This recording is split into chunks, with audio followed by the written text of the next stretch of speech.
apprenticeship is the best way to learn because you get paid to learn. If you want to be a carpenter, you go and follow a master carpenter. You want to be a chef, you go and follow a master chef. The best way, and perhaps the only way that people have learned wonderful things in life is through apprenticeship.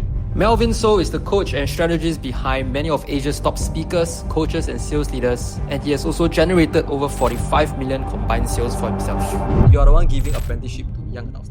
So what are the characteristics that you value when you choose a mentee like The first three are like showing up early. Number 2, being prepared. Number 3, giving 100%. Number 4, open-mindedness and willing to be coachable and learning. Just all of these things, they don't require money. But then the next thing I want to say is how little young people are willing to do this. This is something that a lot of young people don't understand. When they start something new, they want to make money fast. What they fail to realize is that the work is actually happening from within. Use all the time and money to build, not to buy a bunch of things. Get clear, then get skills.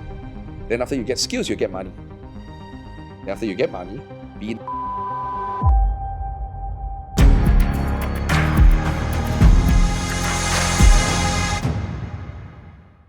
Welcome to the 3M show, where we invite self-made millionaires and seven-figure entrepreneurs to discuss on the topic of money, mindset, and mastery. Today, we're very honored to have with us the great Melvin Soh, man. awesome. Thank you, Happy Melvin. to be here. Happy to be here. Yeah, allow me to introduce Melvin first. Right, Melvin, you have done so much sales that I could get a figure wrong. 40 million in combined sales?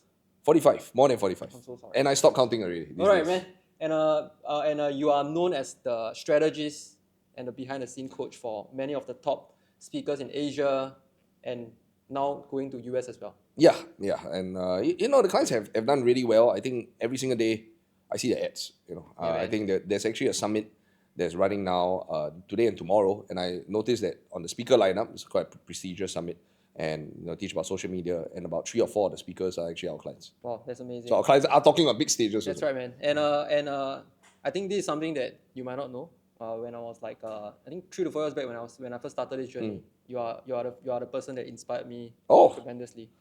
Inspire. Melvin inspire. No?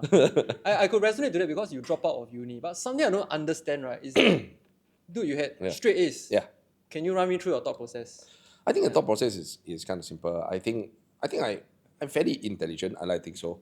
But I'm always a why kind of person. Okay. I think you have to explain to the audience what is fairly for them. I think the word fairly... Yeah.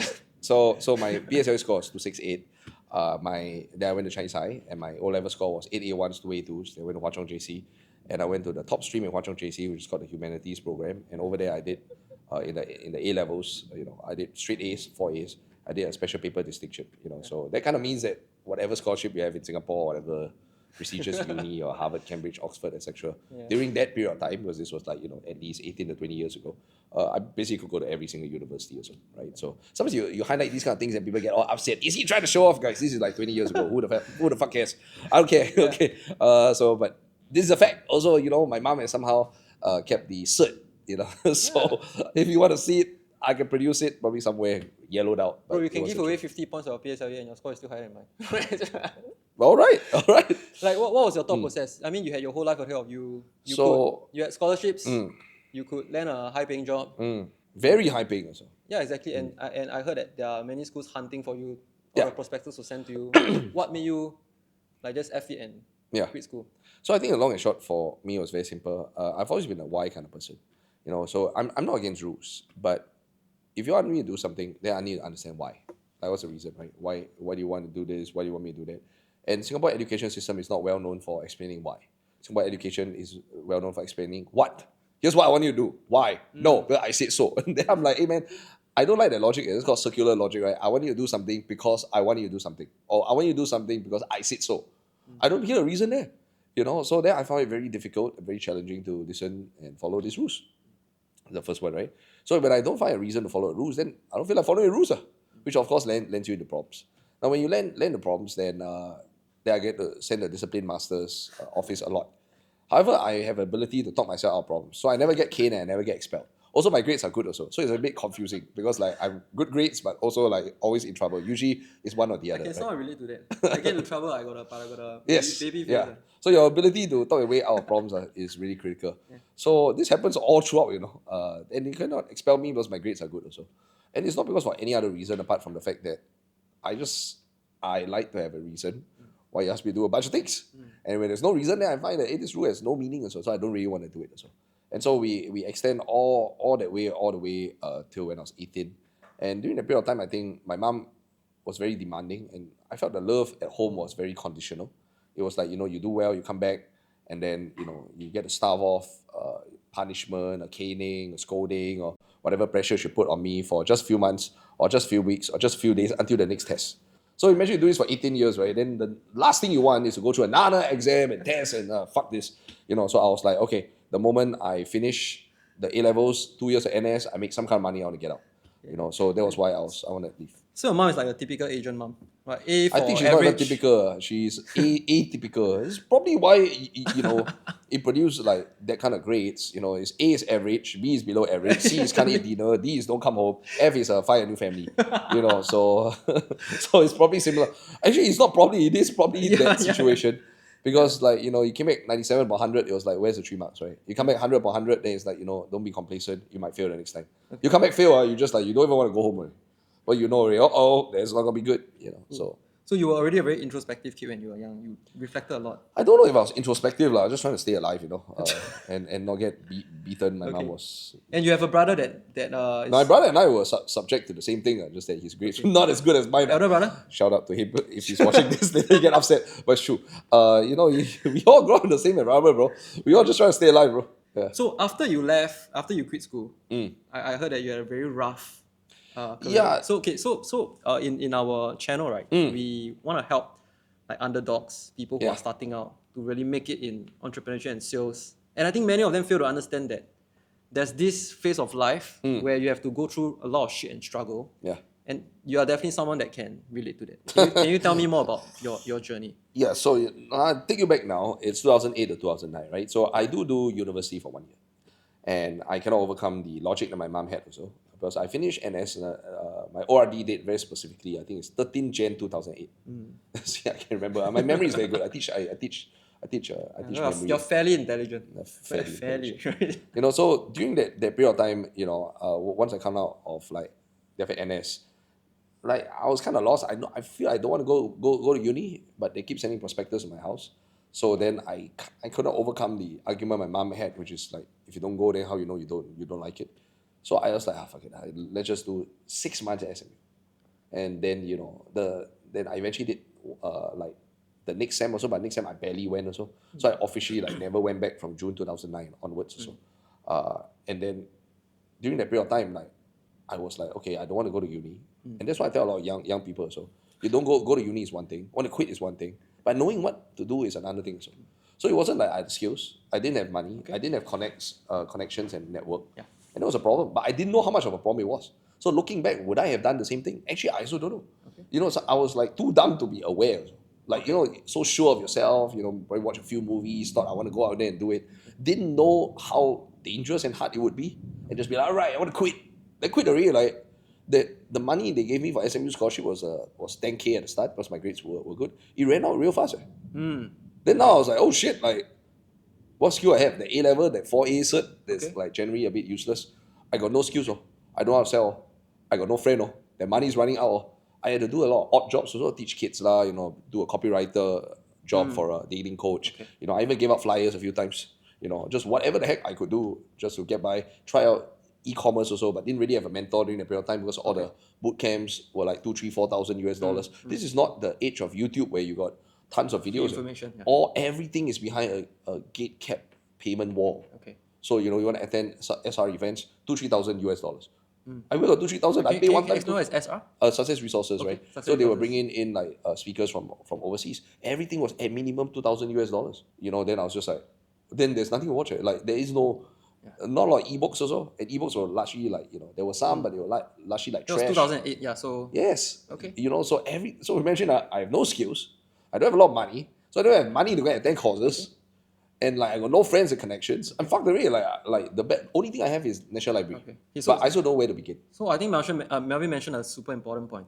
It's like before you quit school, you have to understand what's the plan. What's the plan, right? And would you say that acquiring the skills, the connection, should be the sole focus of any? So I'm well known for quitting school. Yeah. But what people don't like hear, and sometimes young people come up to me and be like, "Oh my god, I'm just like you. I quit school too." I say, "Man, did you watch the whole thing?" Like, I don't know. Like, you hear the part about 7 years of hunger and poverty, and that's not good. I never tell people to quit school these days. I say, hey, have a plan. Okay? I advocate what Robert Greene talks about in a book, right? We've got nice books at the back. Robert Greene talks about in the book Mastery. He says that the best way, and perhaps the only way that people have learned wonderful things in life is through apprenticeship. Apprenticeship is like, if you want to be a carpenter, you go and follow a master carpenter. You want to be a chef, you go and follow a master chef. Yes. You know why? Because apprenticeship is the fucking best way to learn because you get paid to learn. Exactly. Yes. Yeah. Whereas, why do I not like school sometimes? So, first of all, let's separate the two. I don't like the education system for the very simple reason that a lot of people go through the education system, come out with a bunch of things that are not very practical to real life. So it's very theoretical. They don't seem to be able to be well equipped. So imagine you go to and learn martial arts, right? Then come out, you cannot fight. Then I almost question, be like, hey, hello brother, you attend 4 years, 8 years, 10 years, 12 years, come out, cannot fight. Then why you even go there? Like this is so silly. Then, oh no, now I learn on the job. If you learn on the job, then the 12 years for what? I expect that if you go and learn how to fight for 12 years, you come out really good at fighting, as opposed to telling me, I have no idea how to fight. I say this is what a waste of time. So that's the first key, right? Okay. So I'm against education that appears to teach people things, but come out, they can't do anything. I love learning. Learning is when you go and learn from a person who has the skills at the end of 6 months, 12 months, 1 year, 2 years. You can do everything because while you're on the job, you have learned a bunch of things. And that's called apprenticeship. And you can feel the intensity. You can feel the intensity. Exposure. Yes. And you're able to do it. You know, I expect that if you go and learn driving class, you can drive. Like you learn cooking class, you can cook. I don't want you to attend already. Tell me 2 years later, I cannot cook. Then I'm like, huh? Like, then all this money and time, like, what's it for? You know, so I always want people to do apprenticeship. Find someone who's really talented, shadow, follow, right? And then after that, learn. Learn already, you can do 1 or 2 things afterwards also. You can continue work for them. Yeah. I also want to create an environment for the young people that I work with to continue with us also long in the future. I believe in intrapreneurship. It's fucking difficult to go out there and start your own thing. It's really difficult because you can start from zero. Nobody knows who you are, start from scratch. I mean, for the audience that don't know what is intrapreneurship, which means you build within the organization. Okay. Right? So that's not highlighted enough. Everyone talks about entrepreneurship. But entrepreneur has a high chance of failure. Right. You take the risk. Yes, you take the risk. You do everything from scratch. Yes. Yeah. You know, if you're smart enough, you create an environment for intrapreneurship, which means you give people an opportunity to build something within the organization. Without bearing the risk, right? Yes. So because you use my brand, my company, my roof, my everything. So they join an organization, they don't bear the risk. Yeah, but you build here, then afterwards, then I help you. Then after that, you can make money here. Then that's fantastic. And the key is you can be rewarded like an entrepreneur. Exactly. That's beautiful. Without the risk. Without the risk. Yeah. That's really good because we're like, I would be my own boss. Hey brother, you also be if you bankrupt, you also bankrupt on your own, And there's a fair number of people that do that. The failure rate of small businesses is 80%. Yes. So you have to be one of the people. If I tell you I jump out of this airplane, 8 out of 10 people die. You have to be a special kind of person that goes, I'm the 2. I'm the 2. Okay. It's not a 50. Survival bias, right? People only see those that succeed. But bro, it's 80%. That means, you go for operation, then I tell you, hey, Edric, this operation, 8 out of 10 die. Yeah. You have to be really a bit delusional to go, no, I'm the 2. I'm going to be the 2. It's not even like half. And I think the younger generation don't get it. Because on social media, they only see... you only see the ones that win. Make a lot of money. For every speed, there's like 1,000, 10,000 other people that don't make it. They're slow. There we go, or slow or dead. They're not on. So we only see that also. So I believe in, but circling back to your question, I believe in apprenticeship. I really feel 100%. that. Because why? Because first you get paid. Then you don't have to be like me last time. I was broke, So if I could recycle 2008, I would go and work maybe for Adam Khoo. I would probably go and find some speaker that was successful also. And I'll just be like, all right, cool. I'm young. I'll carry your fucking bag. Bring you coffee. I'll do what my young team members are doing. I'll fucking go and do that. And if the first few months they gonna try to find every reason to fire me and confirm it. But if I stick around, have good work ethic, and actually can do decent job, sooner or later they'll keep me on, give me a decent pay. Now I'm paid, which will overcome my hunger problem. Okay, now that you mentioned, I do agree that's the best way to get started. You get paid to learn, you get exposed. Like if I'm a young adult now, right, and you work with young adults. As young adult is how old? Okay, like 18 to 20 18 to 20 Okay, so you're now a lot more successful. You are the one giving apprenticeship to young adults now. Yeah. So what are the characteristics, right, that you value when you choose a mentee like this? Fantastic. So tomorrow I'm going to my so I have a boxing coach, right? He's a former national champion. His name is Muhammad Ridwan. And in his gym at Clarke Quay also, shout out legends, so you're going to check it out. He put on the wall, right? Just something there. He says everything here, right, don't require skill, don't require money. And it lists a whole bunch of traits there. Okay. And those traits are super important. What are the traits? The first trait are like showing up early. Showing up early. Number 2, being prepared. Number 3, giving 100%. Okay. Right? Number 4, open-mindedness and willing to be coachable and learning. There's a whole bunch of traits. So I think if a young person, right, so you come up, you got no skill, you got no money, you got nothing really to give. But if you do all of the traits, there's on the poster in Ridwan's gym. I 100% guarantee you within 3 to 4 months, you will have a steady place. We'll definitely find a poster and Yes. Yes. Tomorrow I go, I take picture, I send you. Definitely, bro. Yeah, because it's like those things require no money. Exactly. Showing up early, so like training start at 9, you come at 8:30 lah, get prepared lah, warmed up lah, stay behind longer, learn, put in the effort, ask questions, be coachable, just all of these things. They don't require money. But then the next thing I want to say is how little young people are willing to do this. Exactly. Yeah. I tell you, like you go and look at the Liu Pei story. He go and ask. Sorry, what story? Liu Pei. Oh, Liu Pei. I thought it's some Liu Pei. Sorry. It's not an influencer. Liu Pei, right? He go and ask for Zhuge Liang's help. Yeah. The fucking guy go there 3 times, That's right. Just stand outside there. Wait, yo. Shameless, like. Shameless, bro. I mean, he's not like our shout out, my dear friend Kev, who walks around with Kevin Wee, man. Walks around with no shoes. Kevin That one Liu different Pei. level of shamelessness. I'm quite sure Liu Pei wore shoes. Okay, but anyway, Liu Pei go to Zhuge Liang. Zhuge Liang, see, first of all, we can learn from the story. Liu Pei identifies a person that can help him. That's right. Number 2, that person is not easy to find. Because some of these people say, hey, look, I want this person to be easily available. Hey, hello, excuse me. They're not easy to find. Everybody wants to work with them. Yeah. Right? I mean, so Liu Pei is humble enough to climb a mountain or wherever the fuck you went and find the person. Yeah. And number 3, the person say what? No. No. Typical person, they go up won't the find. mountain. They won't go up. It's so far away. Then the first reason, no, see, it's not fated. Right? You see, it's not I don't want, it's the person reject me. Yeah, reject, the story ends. But then the person say no, then Liu Pei say no problem, come back again. Second time, that's where even the most hardened person will quit. Right? Yeah. But then Liu Pei come back again.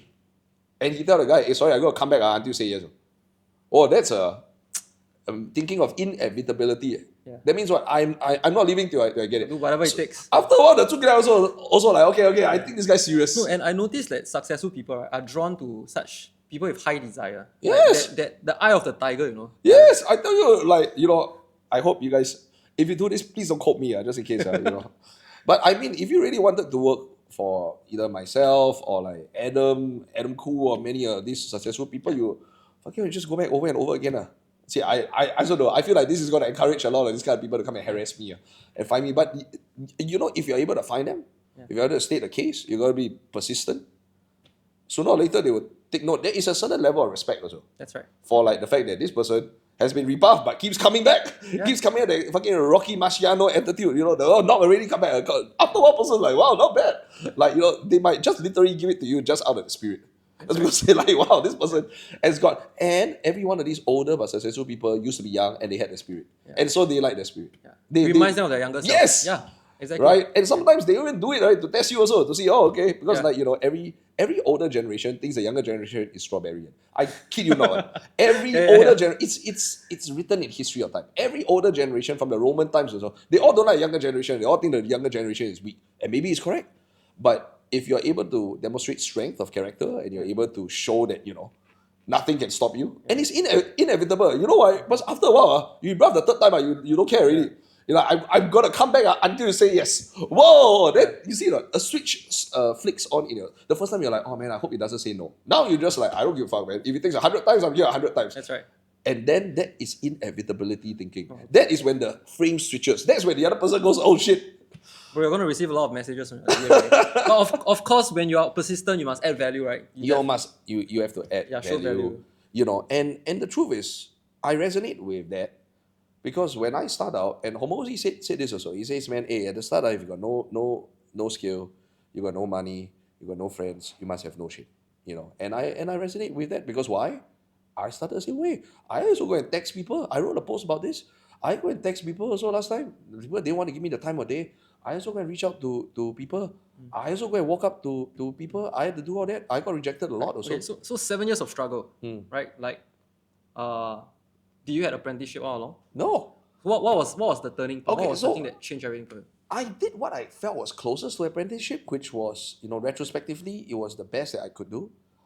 Maybe I didn't have anyone to tell me about apprenticeship, but I went to volunteer a lot at Success Resources events. So I said, you know what? The best way I can learn, if I don't have the money, is to come here and do hard labor. So if you need me to give out, TF Ecker used to come and he had 5,000, 8,000, 3,000 people.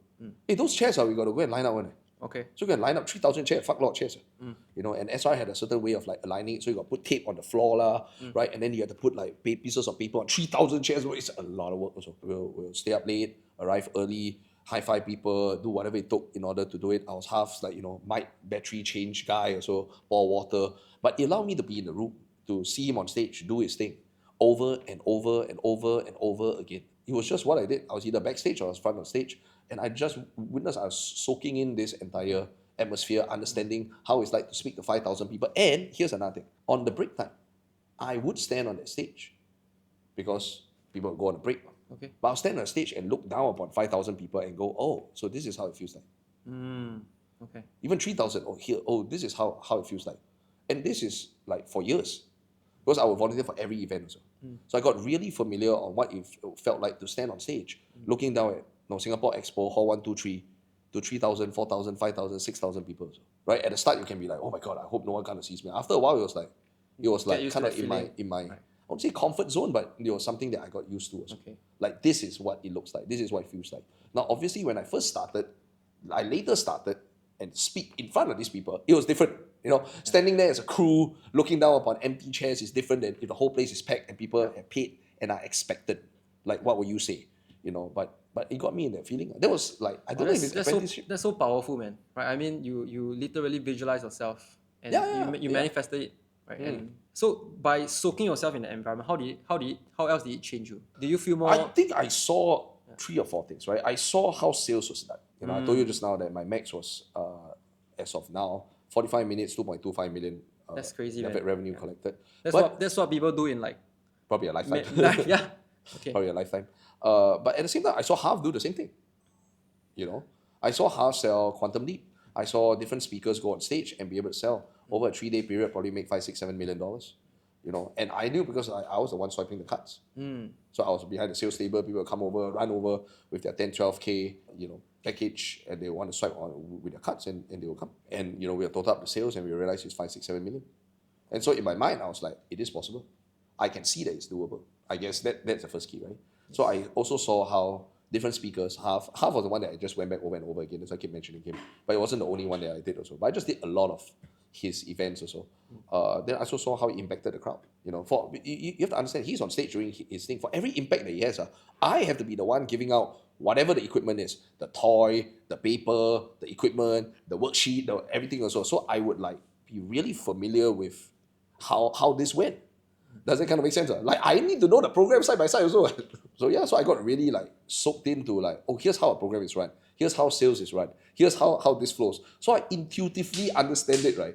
Because I wasn't just a participant, I had to okay, what's he doing next? 1 hour later, So I know how programs are run by emotional instinct. Wow, I love that, man. And you weren't paid much, right? Fuck, I'm not paid anything, bro. No, and I think this is something that a lot of young people don't understand. Right? When they start something new, they want to make money fast. But what they fail to realize is that the work is actually happening from within. And so that 7 years was a lot of that. It was in a year we probably had about there are 3-4 day events. I probably attend 7, 8, 9 of these. Wow. And every time they have, I just put my name down because I cannot I cannot pay, so I gotta go. How do you manage to survive that? I mean, think about it. You gave up a high paying job. Your friends are probably doing 7 years. They're probably doing relatively decent, and you were making $800 then. Average 800, and here's the thing also, during that period of time, it wasn't every month was 800, was steady, confirm you get. Because the worst part is, sometimes I'll do a gig, you chance upon something, someone has a project for you, maybe make $2,000, and then for the next 2 months you get nothing. Okay. So we call it feast. We call it feast. There's definitely a lot of famine, but you get a little bit of money, then after you don't know when the next one's coming. You get a little bit of money, you don't know when the next one's coming also. So it's just a very difficult period of time. How I survive, I eat 1 meal a day, try to conserve as much as possible. And the hardest thing was, you don't know when this is going to be over. You see, at least if you serve a 7-year jail sentence, right? It's like ORD, right? You can go and put there and you're you count down. Yeah. But in the middle of this, right? There's no date. Now I look back, I tell you 7 years. But in the middle of it, I don't know how long this is going to be. What if it never ends? That's the thing also. It's bleak. You look now, there's no hope. You don't see I just need to endure a little bit more. There's hope at the end of the tunnel. No, there's nothing, bro. So every year is I guess this was another year. Oh shit, it's another year. Oh fuck, it's another year. And there's no end. Was there a date where you tell yourself, if you don't make it, you'll quit? Oh. But quit and do what? Go back to SMU. Every year I pass already, bro. I walked out of that place. Every year I pass, it's real fucking. I don't know whether I can go back and say, sorry, that scholarship you give me like 3 years ago. Can I take it back? So you literally had no way out already. It's like you burn all bridges. Quit and do what? I already quit already. This is what happens. It's a 破釜沉舟 already. You bro, burn I all the know. bridge. Yeah. You know, so I can't go back. Also, I tell you, you go back to uni, right? It's money out also, not money in, bro. Yeah. So let's say I go back, right? Yeah. Also, I gotta spend money. I gotta spend money. Bro, I'm looking for money in, bro, not money out, bro. Yeah. So I also don't know, bro. First of all, that's why, like I told the story before, but now you have the significance of it. So when my mom asked me, hey, I'll be a dishwasher at Bukit Batok, right? West Mall, level 2. Then I thought to myself, actually, maybe that's all I can do also. Boss is 1,600 a month also, right? 1,600 a month, and they also got free food. That's 2 times whatever I was making, consistent income. I thought to myself, I said, hey, maybe not so bad. Maybe okay lah. Maybe like what fuck. Like I did consider it. It was a rough time. So the ability to endure, the ability to put your head down and just go through is something that I have. Now I will also repercussionally tell you that also causes problems later on after I make money, because trauma builds character, but trauma unhealed and unresolved causes problems. It's like PTSD, that, bro. Okay. That trauma allow you to survive in a war zone. Yeah. But if you go back to a normal place also, then you behave like it's a war zone also. And that's not good also. That's amazing. I would love to find out more about that. Yeah, and in the meantime, for those of you watching and you're going through a time where you're struggling, I would say that let Melvin be your inspiration, right? And understand that the struggle and the work that you go through is working within you. Yeah, and just don't give up. And you'll definitely be doing as well as Melvin. It's going to be hard, but I think these days, right, just before we move on to the next topic, so these days is a lot easier. I want people to understand. Yeah. But these days, okay, let me highlight the challenge for the young people these days. On one hand, a lot easier because last time I got to pay all this money, no access to knowledge. So now you got a lot more knowledge. Yeah. But there's another problem these days, which I didn't have. Overwhelming. Yeah. Overwhelm and distraction. So last time I got no distraction because last time the internet very fucked up. Nothing to distract you, bro. Like I want to be distracted, also cannot be distracted. There's nothing, bro. Yeah. The phone is 3310, bro. The only can play Snake, bro. That's it. So now you have. So I had lack, no information, but lack of distraction. So lack of knowledge, lack of distraction. Like that's it. Now you got overwhelming information, but overwhelming distraction. So I don't know, is this a better problem or worse problem? Would you want to be stuck in a place? So, hey bro, no water called desert. Too much water called drowning. Yeah. Well, that's true. I think both is equally different kind of challenge. Exactly. One you die of thirst. So how should a young person navigate through this noise? They should navigate by enjoying all the options, but behaving like it's a desert of distraction. Or if they can do that. How would they do that? This is why I say, and I've been taking notes also, being very, very reflective these days. Like if you ask me what the number one skill, two skills that young people should have, none of which are covered on YouTube much. Okay, come. 2 skills is number one, the ability to rapidly learn. Okay. And the second one is the ability to be distraction-free, focus, and keep your attention. Because I have lost count of the number of grown-ass adults who come up to me and also say, my attention span is very low. It's like, hey brother, you're 40, you're supposed to be able to fucking focus on like at least 3 to 5 minutes. Not just have your brain fried just by TikTok. If you cannot focus, it's gonna be a problem. You cannot fulfill anything. You can't even finish a video that tells you how to get out of your way. You can't even finish this podcast. Any tips you have for that? I mean, just one best tip for learning rapidly. The best way that we have to learn in this day and age, right, is to understand we need social media, but social media is also the bane of existence. Social media is the bane of existence because content is designed in a way to hit dopamine and really fry neural receptors. Yeah. So let's talk about all the things that fry a person's brain, and they all lead to not a happy life. These days, I say we have a lot of people watching people do things instead of doing things, which is the saddest part. Yeah. Last time people used to travel. Now they watch people travel. Yeah. Last time people used to make love. Now they watch porn. Yeah. Now, last time people used to, do something in their lives. Now they game and live a virtual life. So everything is just sit at home and watch. Or the dopamine hits, yeah. Yes. So you watch life versus live life. You see the difference? Here you just watch. It's all on the screen. Everything is watch. The problem with watching live, right, is it gives you a dopamine hit. It almost feels like you are doing it also. You game already, you feel a hit. But you've done nothing, brother. You just sit down and press button and you've done nothing. Right? You watch people make love, you have done nothing. You're still single, bro. You watch a travel video, you're not traveled, bro. You feel like you've done something, but you've done nothing. And that's a problem. So I kind of understood that at the end of the day, right, we are all drug addicts also. Let me explain to you. Not like the drug addict. That one you call CMB if you need help. Okay, but let's talk about like drug addict. But what kind of drug are we talking about? Dopamine? Addicts. Everything is designed to give you a dopamine hit. But therefore, if you have too much dopamine hit, at the end of the day, you have no willpower because all your dopamine is used up already. That's right. So the best way to really re-regulate the brain, and I don't usually speak about this, but you happen to be on this topic also, but it's a deep topic I think about, is to unplug. So I have to shoot content. Yeah. So I shoot content, I put out stuff, but I try to spend as little time on social media as possible. Because I'm very aware of the effects it has on my brain. So then all my fucking young fellas, right, always ask me the same question. And they always laugh at me. Melvin, why do you still have paper books? Here's the reason. Because paper books have low distraction. That's right. Well, the fucking screen has tons of distraction. And the last thing I need, right, is to go from one screen to a tiny screen to an iPad screen, a screen after fucking screen after screen or so. Then I end up reading and watching life instead of living life. Actually, this is scarier than drugs, right? At least drugs is illegal, This is what is drugs at the end of the day? Why do people get hooked on fentanyl, on cocaine? It all disrupts your dopamine receptors. Gives you a high. Yes, but every high has a crash. That's right. That's the problem. And all of these things disrupt drug. The real drug also is about dopamine. Once you have a crash, you need a higher high to reach that same baseline again. Yeah, so I got, I've hung out with little kids before. If you want to see what a drug addict is like, I take away the iPad. Yeah, that's right. Oh my God, they cannot function. Yes. But when was this last time? They cannot function. They get angsty and it's like a drug addict. You see that same behavior in the fentanyl addict, in the heroin addict, in the person that doesn't, in the alcohol addict. I watched the video. Alcohol also is about dopamine. So when the person has too much alcohol in the system, right, they cannot function right. They would start to tremble because why? The body needs the dopamine hit. That's right. So the same social, I need the hit. Oh my God, I'm feeling insecure, lonely, anxious. Where's my phone? I need to go on social media. I need the hit. Exactly, you're an man. addict. Yeah, so guys, if you cannot finish the video, right, you're an addict, You're an addict. So all these people are drug addicts. Everyone's a drug addict these days. You say, oh, but I don't take drugs. Brother, you need the phone. You cannot live 30 seconds a minute without checking the same app you just closed. Or you do the rotation.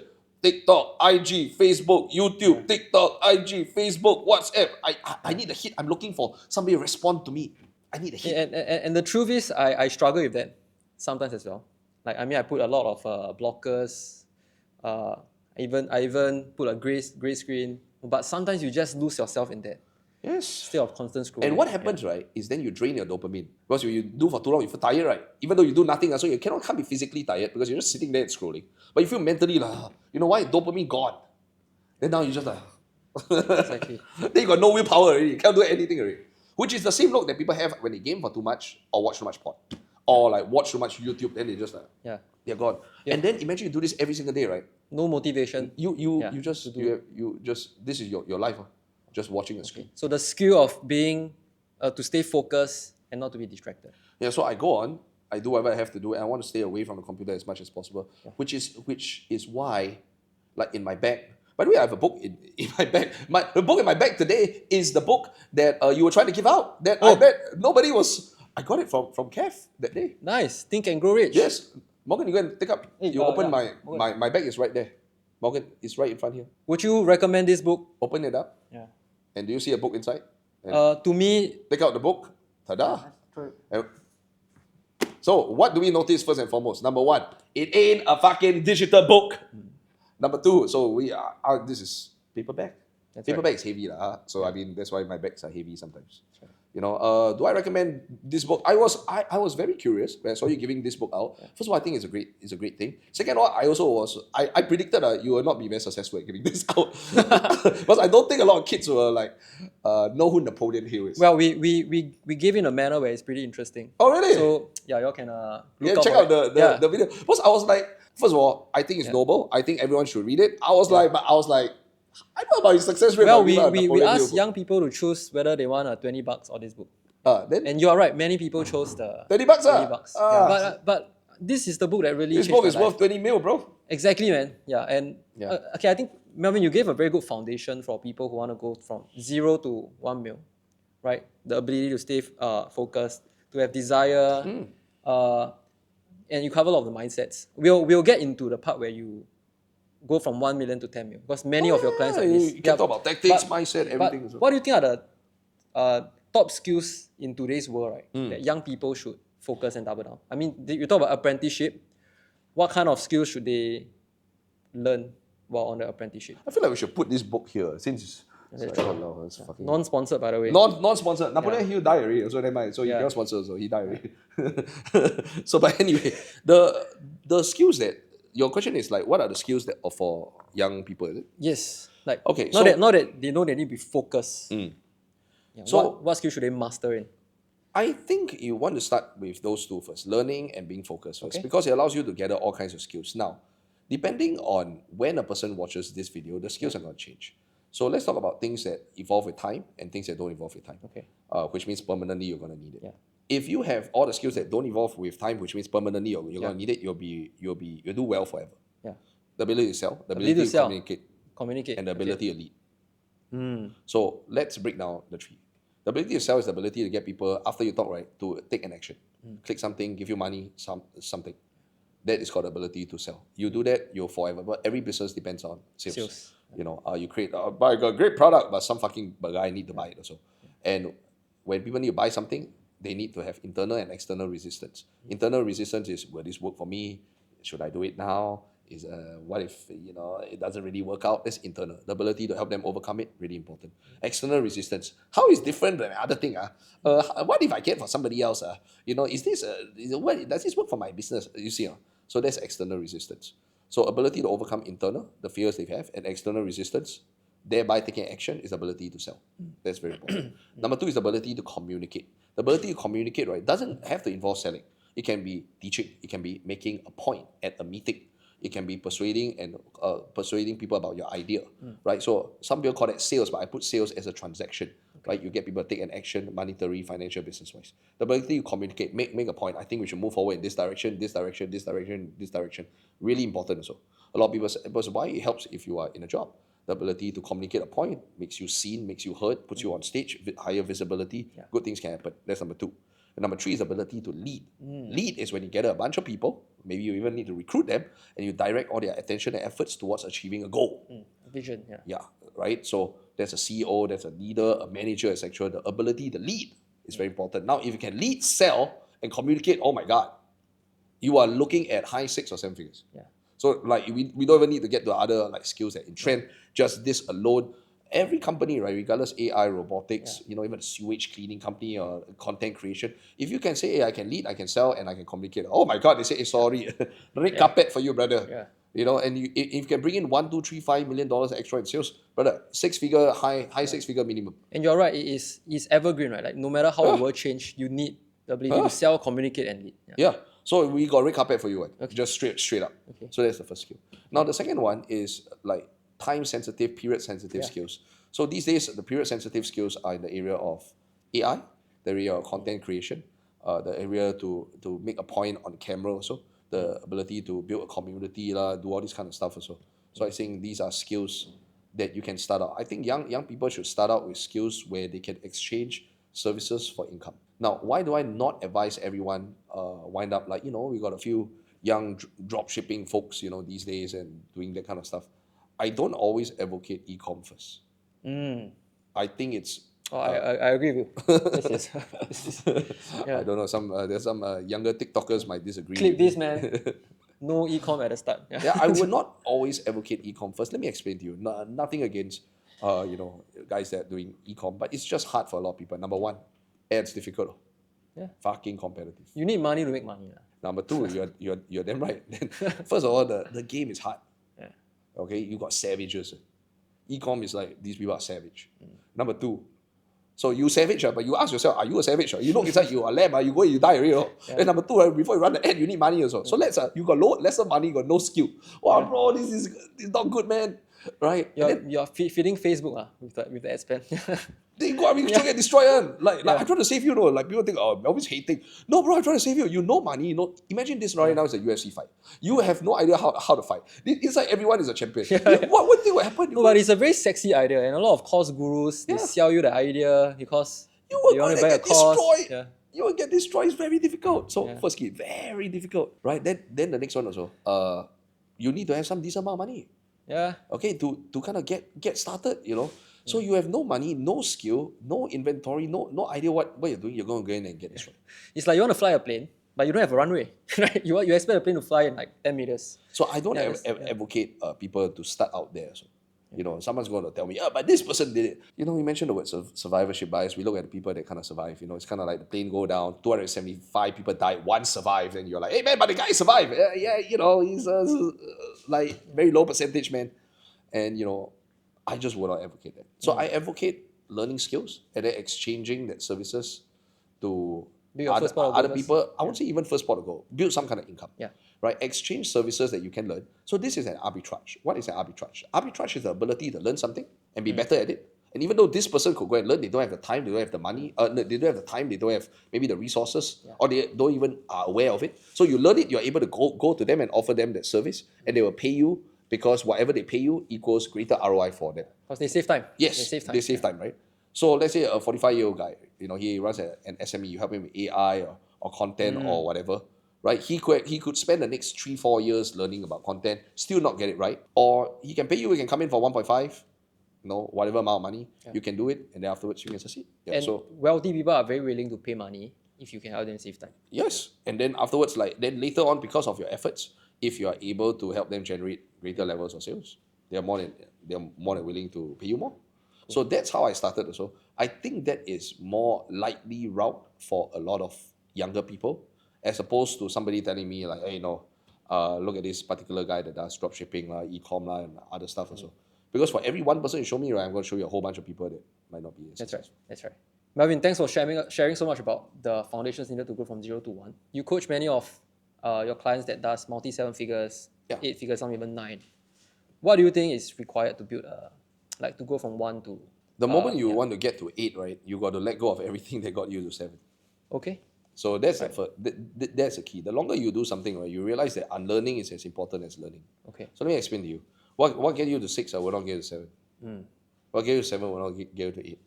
So the moment you want to hit 8, right, you got to forget everything and get you to 7. So this business is about learning and also like forgetting everything that works before also. And sometimes you realize a person's ceiling, right, is when they start to defend versus start to learn. Defend means, but you don't understand, this is the way things are. I've already discovered the answer. Then the moment you hear this, you realize they're ceiling already. Okay. But if a person's like, okay, I have no idea how to get it, teach me, then they can keep on learning also. Because what gets to 10 is different from 9, what gets to 9 is different from 8. So it's about staying hungry, being humble. And not only that, realizing I don't know anything. That's the key. That's the key. It's not even like, I want to stay humble. No, it's like, if I want to get higher than this, I have no idea. Okay. So that realization is like, I have no clue and I'm probably doing everything wrong. So I need to find somebody who has done 8 and come in and tell me also. Right? And it gets hard when you have made some kind of money.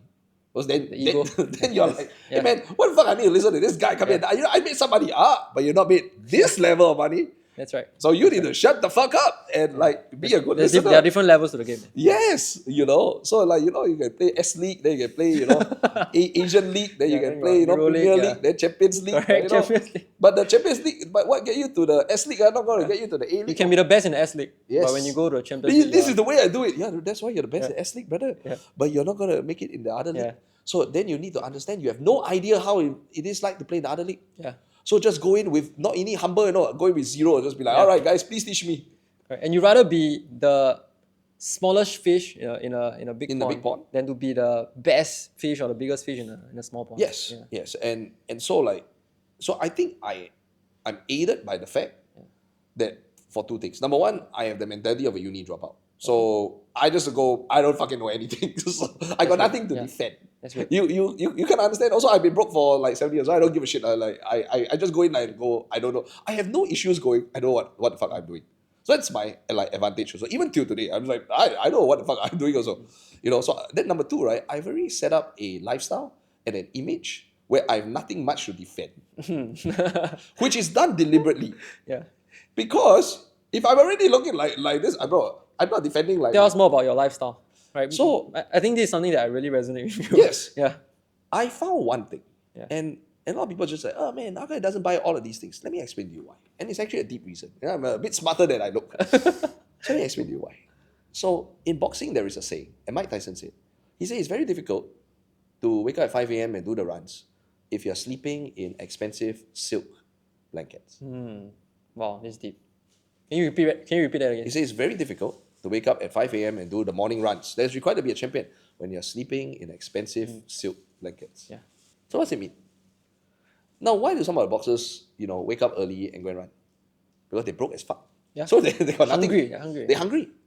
Right? And so they have no issue, nothing to lose. What happens after you win a while? Complacency kicks No, in. you make money. Oh, make money, yeah. Now, when you make money, you start buying shit. Comfortable. Then now you don't stay on the floor, right? Now you stay on a nice blanket. Yeah. Now you stay on a nice blanket, your house is nice. Your house is nice, the food is nice. The food is nice, people admire you. Then all of a sudden, I say, hey brother, tomorrow we need to train. Then you're like, oh man, today a bit tired. I can't make it. I think I sleep in a bit more. Oh. Then the house get bigger. Then the training get lesser. Because why I need to put myself through all this pain? Yeah. You see, last time when you got nothing, you got no fucking issue also. Your ass got to wake up, you dream about boxing, about fighting, about success all fucking day, right? Because you got nothing. But now you got a whole bunch of things, right? Then you think about it as an afterthought also. You know why? Because you got so many things. I want to go on holiday, I want to buy it back, I want to buy this, I want to buy this. See, last time, watch out. You got nothing, right? So training is here. Think about shit is here. Yeah. And this is why you become a fucking champion, Correct. Now you make money already. The thinking about training, thinking about enjoying is here. Yeah. Thinking about training is here. Then you wonder, hey, how come I'm not like last time? Brother, 100% of effort was spent thinking about success last time. Now, 90% of time is spent on all the fucking things that you will buy and now how you enjoy your life and all the other things. So, who will clean the swimming pool today? But my car need maintenance. Then, whatever time left is 10% of thinking about training. Well, that's so crucial, right? The bandwidth and the mind space. I watched, when I was in my mentor's Hawaii house, him stressing out about who's going to clean the pool, who's going to cut the grass, who's going to come in. I was like his whole morning he was a bit stressed, because the two pool boys from Mexico, are they coming? Then I was like, what the fuck? When I saw him do that, I said, I don't want a pool. I want to jump in the pool, but I don't want to stress about who's going to clean the pool. Then the leaf drop inside the pool. Oh, this whole thing. It makes you think, are you really owning the pool? Or is the pool owning you instead? Right? That is the lesson I learned from Fight Club. Right? The things we own end up owning us. Yeah. When we have too many things, then now our entire schedule, right, is designed around maintaining, cleaning, upkeeping those things. If you have a pool, a garden, a statue, a fountain, etc., your whole day is thinking about who the fuck comes in to clean this thing. So you have no free time to do anything else. Bro, on this point, right, me and my brother, we have a hobby. We love throwing things away. Oh. Because the more you throw, the less things you have to maintain. And I think that really... So that's the key. Yeah. So this is why I thought about it also. And so I stayed with Elvin Poh also. Shout out Elvin. Yeah. And Elvin said, his greatest regret was buying the sports car. Because during the sports car, he was just stressed every single day about how to maintain it. And one day it broke down and he was like, man, fuck this. I paid this amount of money. This is causing me a lot of stress. You say the two happiest days. The first day when you bought a car and the day when you sold it. Yes. fuck the car. Then you go and think also, then what if you have 10? So then I started to think about all of these things. And I wanted to have that realization also as times change also. Yeah. Because I saw a lot of guys that were entrepreneurs for a long time. Yeah. And then they started to make money.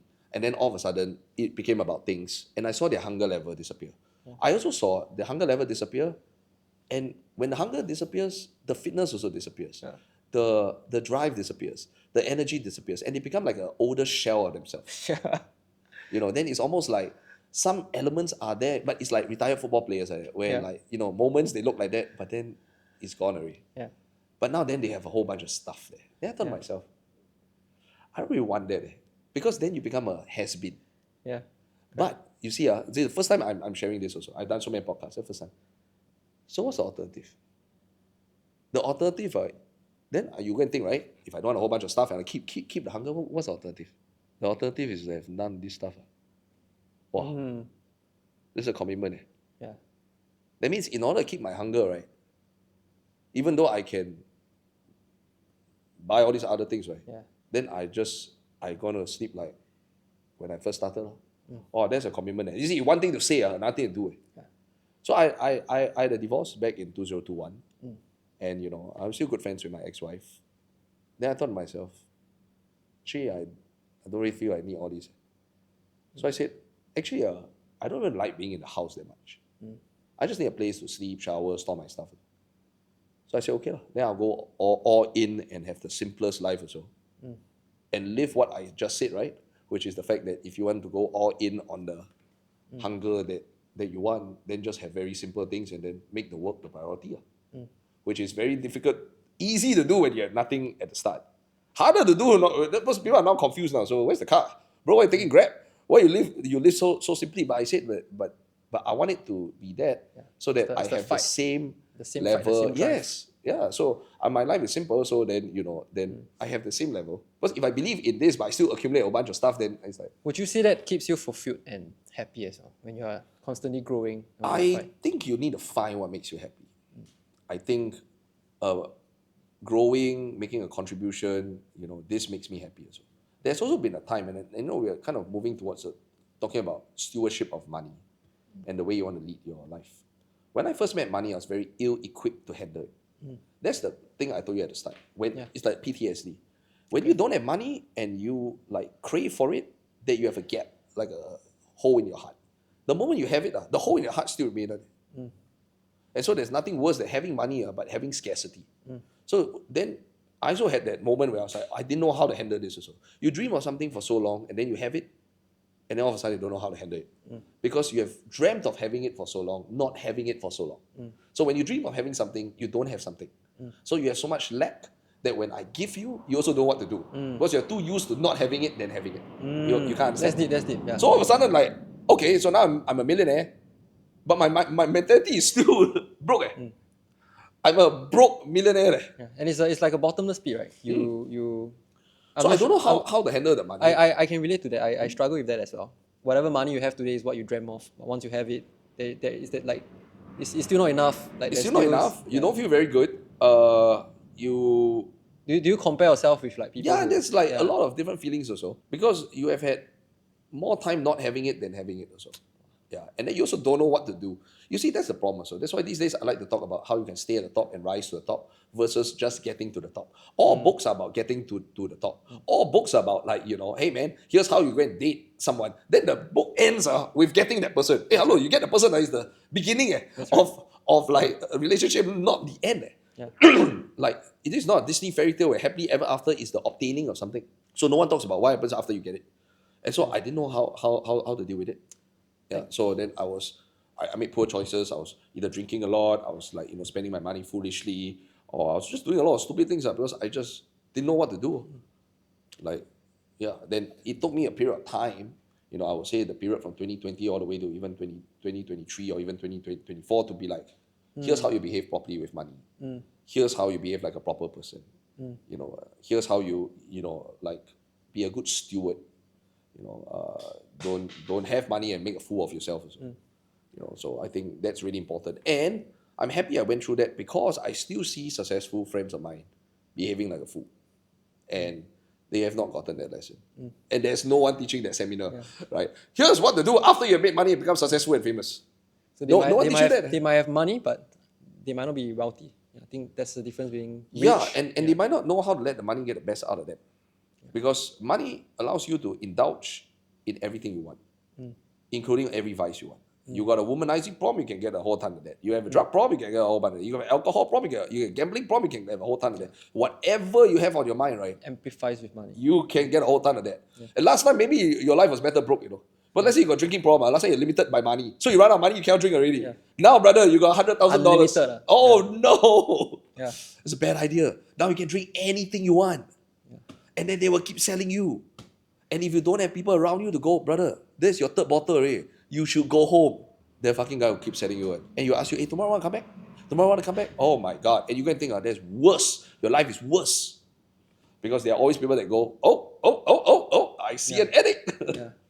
Melvin, thanks for being so vulnerable and sharing this. I'm very sure many of the audience can learn from that. If you were to just give one tip on how you could overcome, Mm. what would you tell the audience? I would say all addictions come from something you did not get in the Okay. past. So I've seen guys, girls. If a girl does not have fatherly love, she's addicted to something. Mm. If a guy didn't have attention, he's addicted to something. Okay.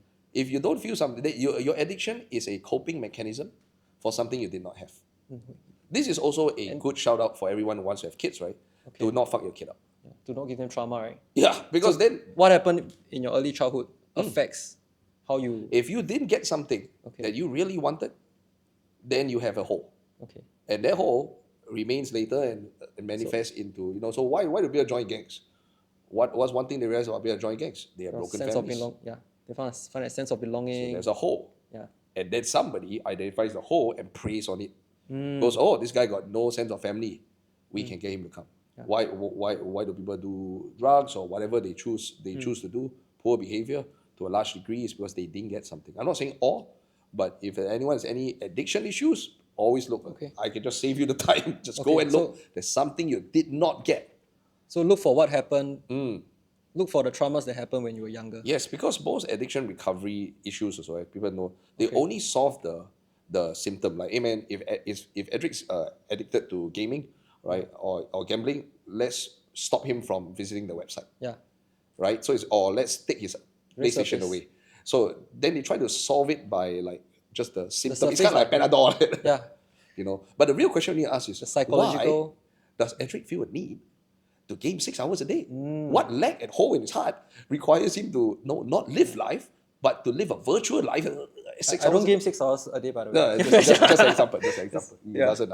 But clearly, like that's the better question to ask. So how do you overcome your the hole that you felt? How was that journey like for you? So the journey is two parts, right? Before 2020, right, was a process of I want to make money. 2020, I made the money. Yeah.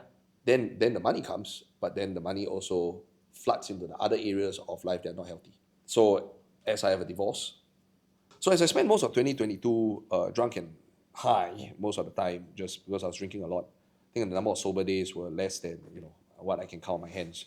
And the people who were there with me can verify that. I would say that was not a good space. I went to start thinking also, like, why am I behaving like this also? Like literally, like now that I've made money, is my life better? Or like last time maybe it was better, right? Then I kind of realized like, I now had the capacity to compensate, overcompensate, try to cover for all the things that were not dealt with before.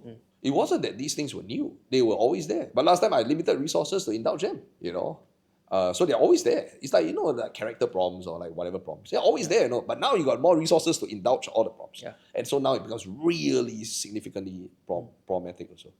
And then I started to go like, you know what, I really need some help. I really need some fixing. I really need to deal with these kind of things. And it starts a process of like, diving into a lot of these issues, really healing and going like, okay, let's avoid this kind of behavior. Let's not go to these kind of places. Why do we need this kind of thing? And having that whole conversation with myself, because too much of these podcasts are all geared towards how to make money. Yeah. And that's everything up to 2020. But 2020 to 2024 taught me what happens after you make money. You gotta go and think, man. Yeah. You gotta think, because otherwise you dream of it, your life get worse. Because now you indulge in every other it's the same thing with fame. Some people dream of being famous, they cannot handle it, their life spiral down. You've seen the same thing as well. Lottery winners, famous people, influencers, whatever. And if you don't know how to handle that, which you dream of ends up like killing you. Which literally some people commit suicide, even though they are mega wealthy. There we go. Famous. So now I'm just of a more balanced view about all of these things also, and I think I'm able to impart that to people also. I always tell them, hey, watch with it, because I see already. The only value that I bring to people, right? Yes, I've read stuff and I'm fairly intelligent, but also the fact that I have a little made a lot of mistakes. So when I see a person, they exhibit those signs, like they're about to go off the rails, I go, oh, I recognize this. Come, really a chat. This story ends. You do that? Of course. But do they listen? It's hard, Well, right? they listen because they can see that I have been through. Okay. They don't listen just because, I got followers or I got Yeah. views. I just go, bro, I've done this also. Yeah. Okay? I've gone to these places, I've done these things also. You are exhibiting the exact telltale signs of a person about to do those things. I can predict to a T where this story ends. Yeah. Which we have had before, because when you have done something for 18 years, people behave in waves and patterns. So if a person has an unhealed pattern, you already know how the story going to go. Same story, different face. So I go tell you, hey bro, you don't check, this pattern will end up exactly like this one. And I've been there also. So I advise you don't do this. No, and I'm proud to have known you at that period where you were facing such struggles. And I really see the transformation. Now you work out almost every day? Almost every day. Yeah, you have been sober for a long Yes, time. I mean, there are times where I do have a drink or two, but it no longer controls you, right? Yes, no. Just like just the recovery period was first like I drink every single day. I can count the number of sober days. That's not a good place to be. So 360 plus days or 50 plus days, you're high drunk, few days sober, and it's probably like because I need to recover. Maybe I fall sick. To like okay, I hope I can get through 100 days, and I failed by the way. Then okay, let's do 5 days. Let's do a week.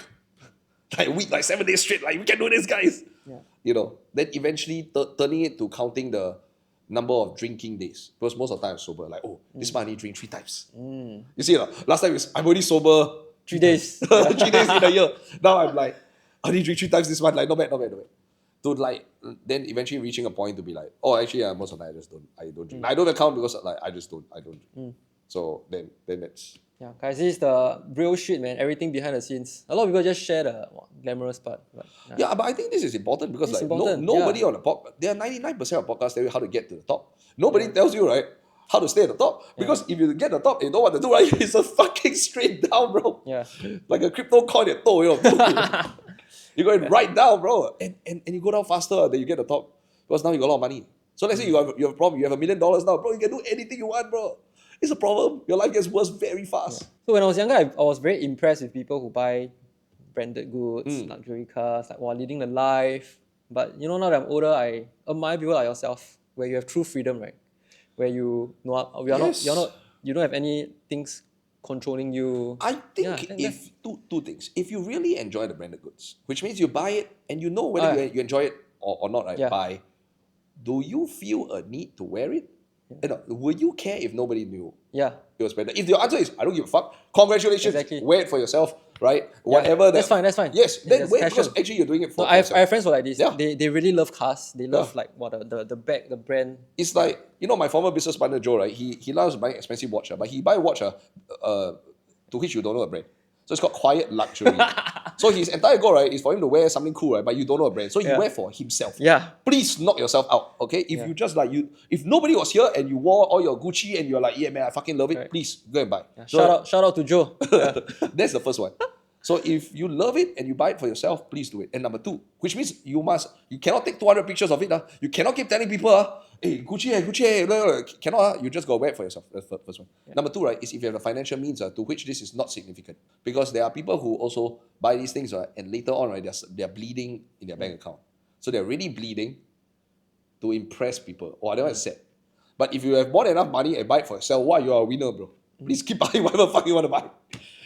And some people are genuinely like this. They buy it for themselves. And rock on, if that's you, please. Buy all the fucking Balenciaga you want. But unfortunately, I see that most people are not that also. Because they need your knowledge to validate their purchase. Hey, this is a fill in the blank. They're almost waiting for you to ask about that. Wow, nice one. And I'm like the worst person also. Because I don't know any of these. I insulted one of my friends before. It's fucking funny. Because I recently, only by hanging out with Joe, my previous business partner, then I started to know about watches. Yeah. So there's one time, right, I don't want to say his name because I don't want him to watch it and get upset. But he came to one of our events in a Patek Philippe. Okay. Yeah. And I didn't know it was a Patek. Yeah. Because the thing about Patek is like, it's not really written as a Patek. Yeah, I know. Yeah. So I came, right, and I cue you now. So that's how ignorant I am about watches. Right? So let's cue you. That Patek is 300K. It comes, right, in a Patek. Then I go, wow, nice watch. This one, like Tech Heuer, is it? Like Casio? Wow, cow, you see his face, like. Then Joe was like, brother, it's a Patek. Then I said, Patek? So like, is it like on par with Swatch or anything? Wow, and Joe's like, this guy's like digging his grave, making it worse, man. I said, how much is it? Then Joe typed inside Patek, then he turned the computer around. I said, what the okay. Yeah. I said, wow. Yeah. So so it's quite the opposite of the validation he was looking for. Because what he wanted to go was like, wow, there's a Patek. He said, I went, wow, quite nice, Casio. So clearly he was a bit upset. Exactly. 300k Patek, bro. Down payment for a house, bro. Yeah, he's wearing on the wrist. He's wearing on the wrist? Yeah. On the wrist? I have a lot of friends. Okay, so not only should we be able to reach the top, we must know how to manage money at the top. What's your top tips for money tips? What are some of the habits that you have? I think you straight everything else, right? And so let's talk about 2 or 3 things. Number 1 is self-awareness. Before you buy all these things, right? Like everything we just said. Like for you or for other people, let's also be like self-aware. What would you say is an asset also, because people are attracted to these things. So when you drive a nice car, it leads to more sales. That's what people say. Yeah. What I've come to realize is that when it comes down to luxury goods, people say a lot of things to self-justify emotional purchases. Yeah. So every time you meet the fucking guy that will buy the watch, and you say, "Oh, this is an investment." I say, really? Like you touch your heart also. Is it really an investment? Are you willing to sell it? Yeah. You're not right. Then just be honest with yourself. Yeah. So let's talk about the car also. The car thing also, right? Is it always true? In some professions, I can see that it can be true. In some, I don't think so. I think what people are looking for is a presentable car. In some cases, I've seen people who drive very normal cars and do exceedingly well. Yeah. So I think a car helps. I think your appearance, skills, reputation, many other things helps even more. Exactly. Because if you're a big brand and let's say I know you for we have known each other for a while. Today you come in a motorcycle. I won't go sorry, don't do your fucking podcast. Right? It doesn't matter. I'll ask you about a motorcycle, but I think it's kind of interesting. But it doesn't affect the way I think about you. Right? So if you need a car to pump up your status, then it doesn't say much. And you might attract the wrong people as well. Yeah, and also so what if I take away your car, then your status drops? I hope for you to be a standalone, not having external equipment to pump yourself up. But I kind of get it. So I would say, are you buying it for yourself or buying it for validation? Okay. I totally understand investing in equipment. So if you need to appear in a certain way and dress in a certain way to appear professional, please do that. If you need to have high-tech, good quality equipment, please do that. These are ROI things.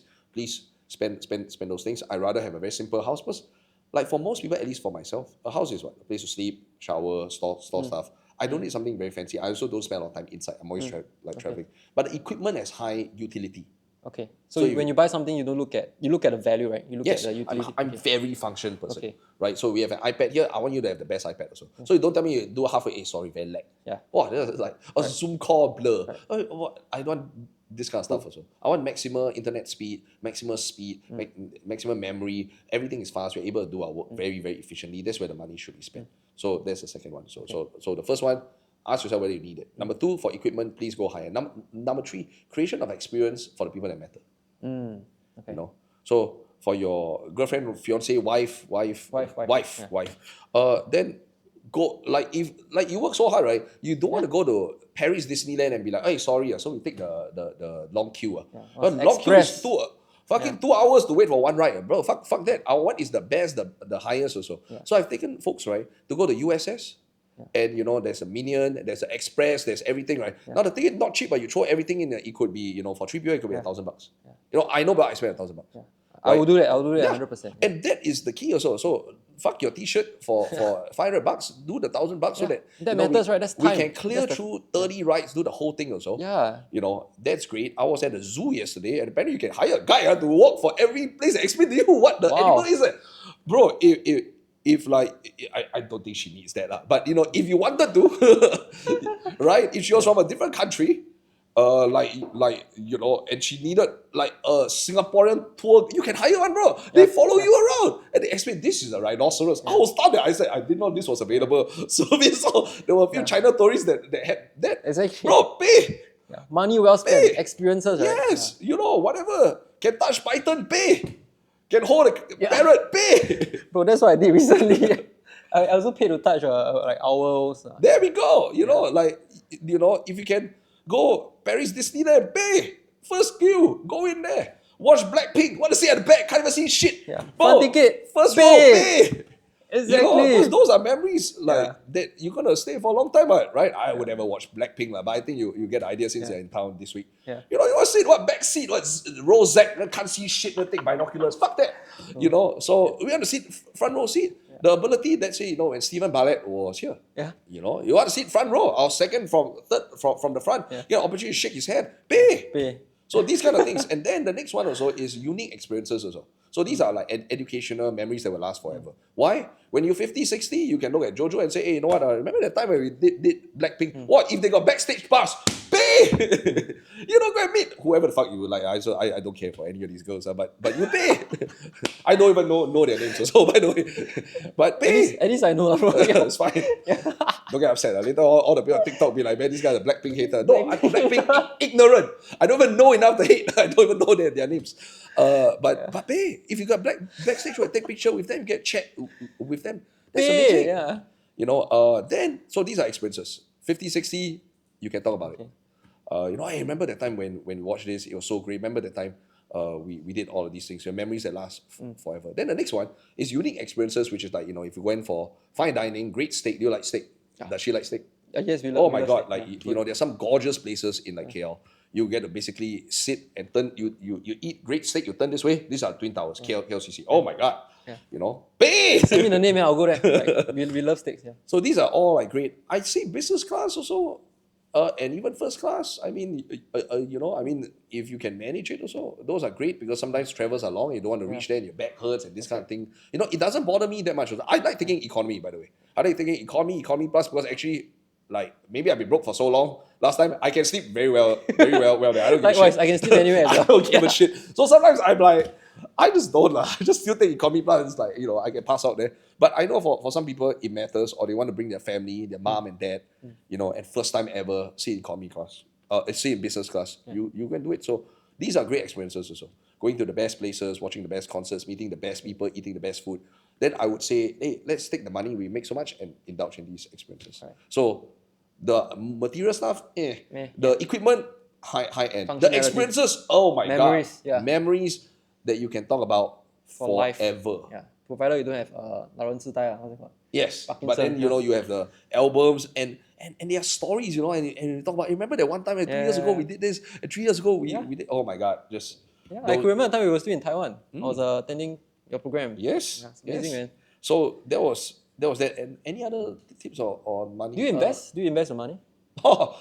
Yes, absolutely. Yeah. I reckon like you have a lot of money, right? So you do where do you invest it? I like to do it either in stocks or crypto.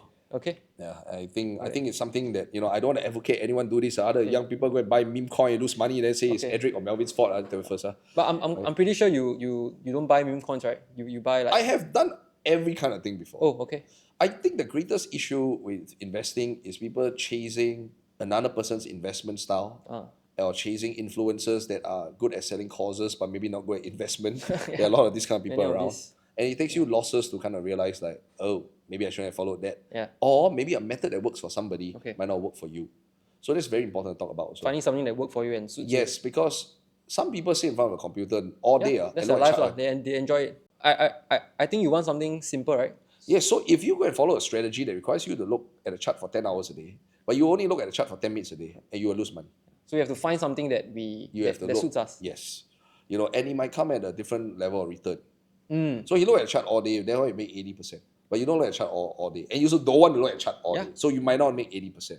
So you might be okay with 20%. So what has been the most suitable for you so far? I think buying quality things. I think being in circles and groups where you know stuff, knowing what you're actually investing in, avoiding things that are too good to be true, and just holding quality stuff.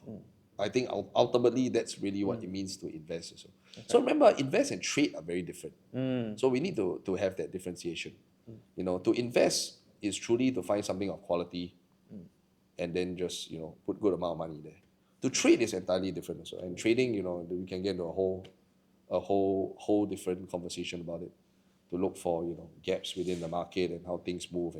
But that's a separate thing. It requires skill also. Right? But investment fundamentally is looking for quality things that will go up, putting your money there. Talking about something that suits you, this is something that you mentioned about the business side as well. Right? You talk about, I think you mentioned a quote that Naval Ravikant mentioned. Intelligence is the ability, or success is the ability to get everything that you truly want. Yeah. So it's about having clarity on what you want. Do you? And I think that's the part that a lot of people miss out. Okay. So Melvin, you coach many 7 to 8 figure coaches, entrepreneurs. How do you help them find their X factor? How do you help them find who they are, who they truly are as a person? These two are very different. What they truly want is that majority of people know how to make money. Okay. Or maybe they're good at their skill, right? So good at their skill. Maybe a person's good at fitness, whatever. but they don't really know what they want. Or some people even know they're good at skill and they know how to make money, but they still don't know what they really want. These are all real issues. So having a person dive into what they really want, right, really requires time and energy. It really requires. You need that process also, because the first key, right, is two things. Removing of conditioning. Because a lot of people think they know what they want, but when they look back, right, it's what they've been told they want from society and their parents, and when they get it, they are actually not happy. There's Elvin with the sports Lamborghini, car, yeah. or like people with the fancy watches or so. Yeah. They got it and they're not happy. Yeah. You know. And then that begs the next question, what the fuck do you want? Yeah. You know, then so the second part, right? So remove conditioning. And the second part, right, is you need to have a little bit of time to go and sit and think. And then have the bravery and the courage, right, to move ahead. So maybe so let me tell you what I want. I am very happy continuing to work like this, right, long into the future. With like not much, like money is cool, allows me to do all the things I mentioned just now. But I don't really want all this like fancy like stuff also. Right? I want to enjoy a pool, not have to worry about the pool boy. I want to walk in the garden, not have to worry about when the gardener is going to clean. Does that kind of make sense? So I just want a very simple life. So then it's going to run counter to what people consider success, which is the ability to make a lot of money, then not work. Because I'm going to go opposite and say I want to do this forever. So now I need the courage to like, wow, this is quite an unconventional thing, right? It's going to run counter to like everyone's idea, because everyone's constantly looking at when I want to quit. Yeah, retire. Whereas I'm like, I never want to quit. You kind of see it. Yeah, I think that's fun. Yeah. Yeah, and then in fact, I kind of want to do it on a higher scale and do it on a more fun level and do like bigger things, more like this also. So I also need the goal to be like, okay, this is a little bit different than what everyone is preaching. I just need to do this all. So my lifestyle is very different, but it's radically different than everybody else. Right? I like don't really want much of these things. I want to travel a lot, work 7 days a week. And that's my definition of happiness. And it runs counter to everyone else. So everyone thinks I'm a nutbag. But actually, I'm quite happy doing this. So that's what I truly want. So like if you were to answer that question, you need to say that thing, right? And maybe you think already you're scared by the answer. Because maybe what you truly want, right, is very radically different than what everyone else is doing. Then you go and think like, wow, shit, man, I cannot find anyone else who's doing this. Or this is going to be highly different than anybody else. Shit, do I lean into my truth? Do I do this? I think that's the struggle, right? I mean, because of you, I really reflected a lot, and I think this is something that we have to constantly be honest with ourselves. Yeah. There are people that have dedicated their whole lives to a particular work. You know, two people that have stood out. Buckminster Fuller. You know, I met one, Dr. John DiMartini. Right, I really shout out to him. He has been teaching for the last 45 years, and the guy, I mean, to some degree, leads a life that I have. He walks around with 8 suitcases. And he's just going from country to country teaching, and you know, he lives by the hierarchy of values. So he's got 3 values that he lives by, which is simply travel, teaching, and research. So he says, I don't want to do anything else apart from these 3 things. So everything he outsources. So every single day he wake up, right, he lives according to his 3 highest values: research, teaching, and travel. That's it. They don't do fucking anything else. Pay tax, don't pay. It's not don't pay, like someone else does it, etc. Now, you know who else lives like this? Warren Buffett. Because Warren Buffett's son said, I've never seen my dad replace a light bulb. Right. So he just like engineered his whole life. He stays in the same house that he engineered his whole life to only do investing stuff. So he don't do any fucking thing else. Now, Buckminster Fuller was also the same also. So Bucky inspired Marshall Thurber and you know a lot of wonderful people. And Bucky's entire thing was research, design, teaching. And that's all he did. And he did it to the day he died. The day he died was, you know, he was bedside with his wife that had just passed. And 2 days later, he put his head down to be with her. And 2 days later, he died. But until the day he died, I think it was 83 or 86 or so. He was teaching all the way also. You know, so that's one way of living. Completely counter against what people would love to flex, which is I'm financially free by 30 and I'm retired. So these motherfucking guys are like, we never retiring, we do to die. Would you want that? Yes, I'm already doing that. Yeah, I'm already doing that. I think ultimately, right? So I had to go and think also. So after, just because you mentioned you wanted to coach people for 8 more years? About before 2032, I want to stop. No, but I want to do something else. But you still see yourself teaching? Teaching and then doing business and benefiting people, perhaps in a different form apart from teaching and coaching also. Yeah, but I still want to work in like, you know... I would love to do that also. That's something I really... resonate with. I also don't know how she feels about that. No, But like after she listened, she's like, what the fuck? I thought we were retiring in 5 years. I find the most, I mean, retirement is something that is pretty boring to me. I, I feel the most fulfilled and happiest when I'm growing and then that's excellent. Yeah. Then that's excellent. So I mean, like, for a lot of people, it's quite opposite of, like, in this place, everyone's aiming to, like, when am I going to get a bunch of money so I can never fucking do this ever again. I will never work. I will throw. I would, like, they're looking to the exit ASAP. And of course, there's an interesting mentality, right? Yeah. Where you draw yourself a finish line and say, I don't want to lift a finger. Hey, you know what's the best way to not lift a finger? Be dead. yeah. So sometimes when you retire, you don't live very long afterwards, But you wish to never lift a finger, well, the good Lord grant your wish by Xing you, So I just think you need to find something meaningful to do. I tried going once, right? I work on this project called Infinite Wealth before, and I went to Abu Dhabi. And so when we went to Abu Dhabi for Infinite Wealth last time, we went to a 6-star hotel.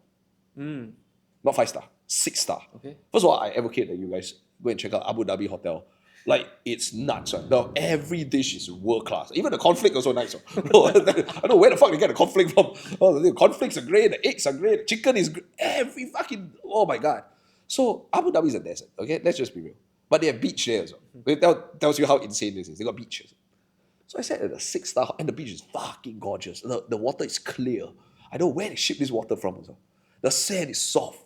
It's hot as fuck. And I sat there, right, and the beach is so gorgeous. There are like 7, 8 people there. And when I look at it looked like a Windows wallpaper.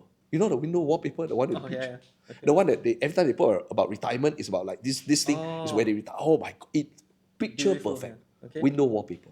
I remember I sat there, I got a bit of free time. They saw me at 6 o'clock, and it's 1:30, and I sit there. I order 1 coconut, because that's what you do when you're supposed to be rich. Yeah. When you're rich, you're supposed to go to the beach and order a coconut, and that's supposed to be dream life. Correct or not? Yeah. So I drank 1 coconut. Yeah. Then I drank the second coconut. Then all I felt in the half an hour was very fucking hot. Sweat kept dripping down. I drank 2 coconut already. I think I drink the third one, I will lao sai already. And I thought to myself, I just got to sit here for 4.5 hours. But that was what I was told. I was told that this is the dream life. I sit there for half an hour already. I'm just like, it's a bit hot. I tried the water. I mean, that's it. Then most of you are sleeping. One person's reading a book. I'm just like, I think at most I stay here 10, 15 minutes more. Then I want to, like, is there something I can do here? Shoot content, read, learn something. No, cannot. I cannot. By 2:15, I was like, I'm done already. I just wrapped it up. I go back. Go to the gym and do something also. I cannot already. Bro, nothing to do. And then I thought to myself, I don't even last 1 hour there. Imagine the rest of my life. There cannot lah. I still cannot. I still cannot. I still do something productive. I cannot. I reached there at 1:30, I remember. At 2:50, I left already. I said, fuck this. I go back to the hotel already. I cannot. I thought I would go back swim, and then work out, read books, plan for the program, do something productive. So I had good 45 minutes there, and that was it. I didn't want to stay any more time there. Yeah. Hey, Much less a disclaimer, lifetime. guys, this doesn't mean that you have to live the way. No, please don't. This is only, remember, do we what- are do what discussing suits you. Yeah. what I want. So I'm going to tell you what I want. If you can stay at the beach for 6 hours, Go fucking ahead, knock man. yourself out. Go ahead, yeah. You can drink 3 coconut. Go and order, right? Yes. Yeah. Yes, they can. I just find it very, very, very, very boring. Yeah. And I've gone to some of the most gorgeous places in the world. And I just, like, I don't know. I don't last very long. No, I can relate to that. Like I enjoy the podcast. I enjoy this podcast more than going to nice places. Like, just having to connect and chat is much more fun. You can go to nice places and connect, but I just like, I don't know. I like doing productive things versus like sitting there and just. Melvin, you have added so much value to the audience and myself. Any final like advice you have for the people watching this? If you're a young person, right? So if you're in your teens and you watch this also, I think the process of deconditioning needs to happen ASAP, and you have the resources to. Don't go and tell your parents I say this. But I think it's worth thinking about what you actually want. Now, in that process, you're probably going to be following some YouTubers, and these days every young person say they want to be an influencer. So I'm not sure that's entirely the route. I would say truly think about what kind of life you want to create, and be brave and clear enough to eventually move towards that. Because that would then allow you to eventually apprentice for somebody in that category. It's very hard to apprentice if you don't even know who you're going to find. You got a chef, a carpenter, a fireman, a speaker. You see? But if you have some clarity and be like, hey, well, this is the kind of direction I want to move towards, then it's easier to apprentice. Then when you're apprenticing, right, you should shut the fuck up, listen very well, and practice all the things that, are on Ridwan's poster, which is, all of those things. And in due time, I mean, you have two choices once you have mastered some level of skill. If whoever you work for or is like awesome, then, you can stay on with them and work within their organization. If they have perhaps not treated you as well, then you can say, fuck it, and go and start your own thing. But I think you'll be in a or you can go and land yourself a higher paid gig somewhere else also, which is more than possible if you have a lot of the skills. And then use all the time and money to build, not to buy a bunch of things. So I'm giving you the life roadmap here. Get clear. Then go and apprentice. Get skills. So get clear. Ooh, this is so great. Oh, actually, this is like really good. Get clear. Then get skills. Then after you get skills, you get money. Then after you get money, be intelligent with it also. So that you invest, you grow your money, and then at the same time, you get a good life, which means money grows, experiences grow, freedom, and then you actually have a great life also. So get clear, get skills, get money, then build yourself a great life also. Wow, that's beautiful, man. Thank you so much, Melvin, for all this wisdom. Really enjoyed the conversation with you. We prepared a gift for you. I love gifts. Yeah, can we have I wanted to buy you something else. And, no problem. I thought that this will be something that you would like. Awesome. Some white tea from tea. Malaysia, man. All right. Yeah, because we spilled a lot of tea today. Oh, we spilled a lot of tea. Right, man. Yeah, thank you. It's always great to get gifts. Awesome, man. Very heavy also, by the way. Cool, man. Thank you guys for watching, and may you be more blessed in the money, mindset, and mastery. There we go. Take care, guys.